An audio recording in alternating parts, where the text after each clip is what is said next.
black, you know. All black in the name of all my black heroes. All black everything. All black polos. All black medallions, yeah. All black, yo. Welcome to Left to Black. I'm your host, Mark Anthony Neal. We're joined today by Professor LaKisha Simmons, Associate Professor of History and Women's Studies at the University of Michigan, Ann Arbor. She's the author of the book, Crescent City Girls, The Lives of Young Black Women in Segregated New Orleans, published by our friends 8 miles down the road, the University of North Carolina Press. How you doing? I'm good. How are you? I'm good. There have been a few books that have been published the last few years about black girlhood. I think of Nazira Wright's work, Marsha Chatelain's work. What do you attribute this sudden interest, right? And I know it's not sudden interest, but the fact that stuff is now being published around the lives of black girls. I think that one of the things that's happened in the last 10, 20 years is that black women's studies and black women's history has really grown as a field and as subfields. And so in some ways, I think the sudden interest has been driven by more scholars in the field and being able to pursue questions that we're really interested in and that haven't been written about before by our, you could say our foremothers who founded the field and therefore made space for us to take up new topics. But I think that the interest in black girl studies more broadly has come from a real hunger from young people themselves who are interested in thinking about their own experience of being raised and gendered and growing up in America. And so a lot of the new work is being done by graduate students and even undergraduate students who are really interested in the topic. You talk about the gendered violence of segregation. What took you to the city of New Orleans? It was a little bit of an accident. I started so the book came out of my dissertation, and when I first started my dissertation, I was thinking that it would be about all of the American South. Okay. And so it would be about black girls in the South.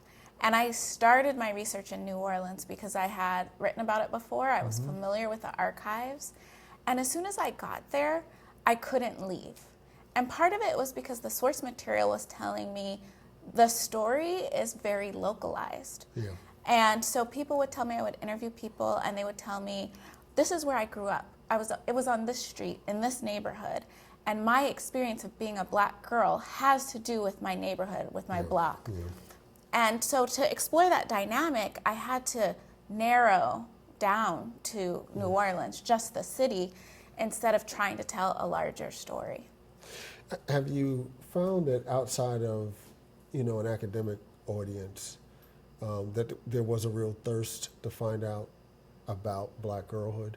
Because there's so many studies that are being published around young black men. And it's really paltry in comparison to what we've seen published around black girls. Did you find that there was a real hunger for this work? Yes.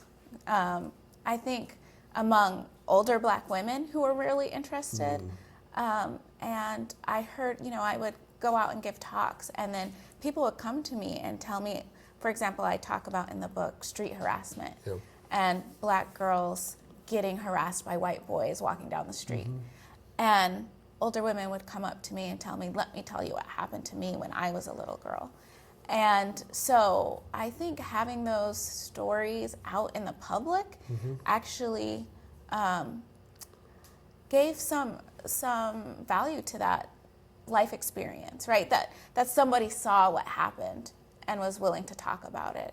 And then the thing that surprised me most after my book came out was how much young black girls today, who are growing up today, not in Jim Crow, but in today's America, identified with the stories in the book. And that was something I did not expect. I'm a historian. I was writing about the past. I was writing about a generation of women who were in their 80s, 70s, 80s, 90s. I was writing about a time long gone. And then right after my book got published, I think I had just gotten it in the mail, that first time. And I was away at a conference, and Dejaria Becton, the young woman in Texas who got attacked by a police officer, when she was in her bikini at a Right. pool party. Right. That happened. I saw the video online and I heard her crying out for her mom, and I just started weeping because it was a story that was like in my book. Yeah. You know, and that's when I realized that this is not just about the past, it's about the present. How does the color politics of Black New Orleans complicate the relationship that Black girls had to the city, you know, in that period of time? Yeah, this is a question I get a lot, and I think for me, it complicates New Orleans. It's one of the reasons why I find writing about New Orleans really interesting. But on the other hand, I also think it tells us something about the whole nation. Like colorism is alive and well in every single city. So people think of New Orleans as quintessential, Right. but there's other places like DC and Maryland Right. and places in South Carolina, in Virginia, you know, where similar dynamics are at play.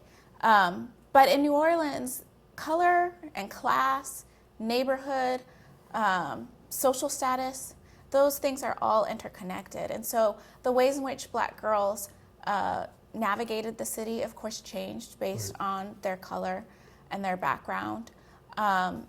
The ways in which they could or could not find value in themselves, right, and say, I am worth it, sometimes related to whether or not they were perceived as light or Creole or you belong here or you do not, right? And so that was a large part of Black girls coming of age in Jim Crow New Orleans, but I think it's a part of Black girls growing up everywhere. Yeah.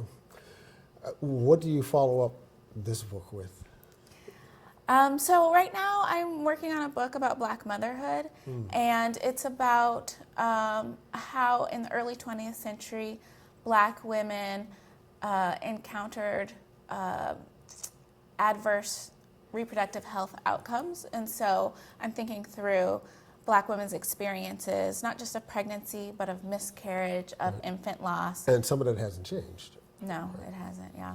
And the book itself is, I started this research before I had children myself, but I ended up experiencing miscarriages. I had a very difficult pregnancy with my daughter, who's now 5, but we both, almost died. And so it's like an embodied history. Yeah. And so I'm really, I've come to be very interested in those questions of like embodied histories, but also thinking about like, how can we use these stories of loss to also think through and think about healing in the Black community? Yeah, the interesting thing I think you raise here is that we all will say that our scholarship is generated from some sort of personal connection to the work. But how does your work become so much more personal in a project like this because you're also now a mother?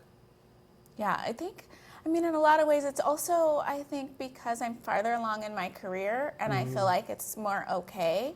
So that's one part of it. And in the first book, I felt like, you have to be more distant. In this book, I feel like part of it is that I want not just to write for myself, but I want to write for Black women.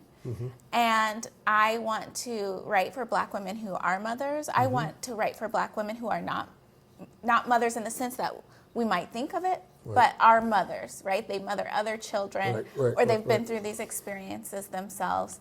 And so I want to be able to write for us, and I think that's why, I don't know, that it feels important for me to have a connection with the material. But that's my goal. And it's a different kind of goal when you're a little farther along in your career and you don't have to write in order to get tenure or, to please a advisor or something like that. Right. You're here visiting Duke as part of the SIPA program, which is really foundational around mentoring for people of color, scholars of color, women of color in the academy. How important has mentoring been for you, and on both sides of it, as a mentor and also a mentee? As a mentee, I'm where I am because people mentored me, and all sorts of people, from undergrad through graduate school, and even now. I've been really, really fortunate. I went to the University of Virginia, for undergrad, and I had excellent professors there who encouraged me to go to graduate school or to like do the honors program, things I wouldn't have thought that I was like worthy of doing. And so they told me about it, and I said, oh, that sounds interesting, and I did it. And then in grad school, I got a ton of support from my advisors and mentors. And so I certainly wouldn't be here without that. And then now I try to do what others have done for me, right? So it's just like paying it forward.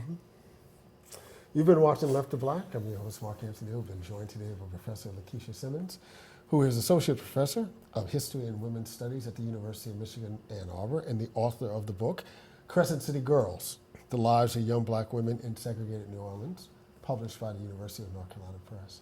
Thank you for joining us, Professor Simmons. Thank you. At the top is Barack and a stack of all black jeans, cause I'm never gonna slack. Black boy shorts on my ass, like teachers stay on short. Black boys in class, so they grow to lead the masses. Black sunglasses, cause my future bright. Molasses, Blackberry, write my rhymes in them every night, they scary. Black scarves, represent scars and new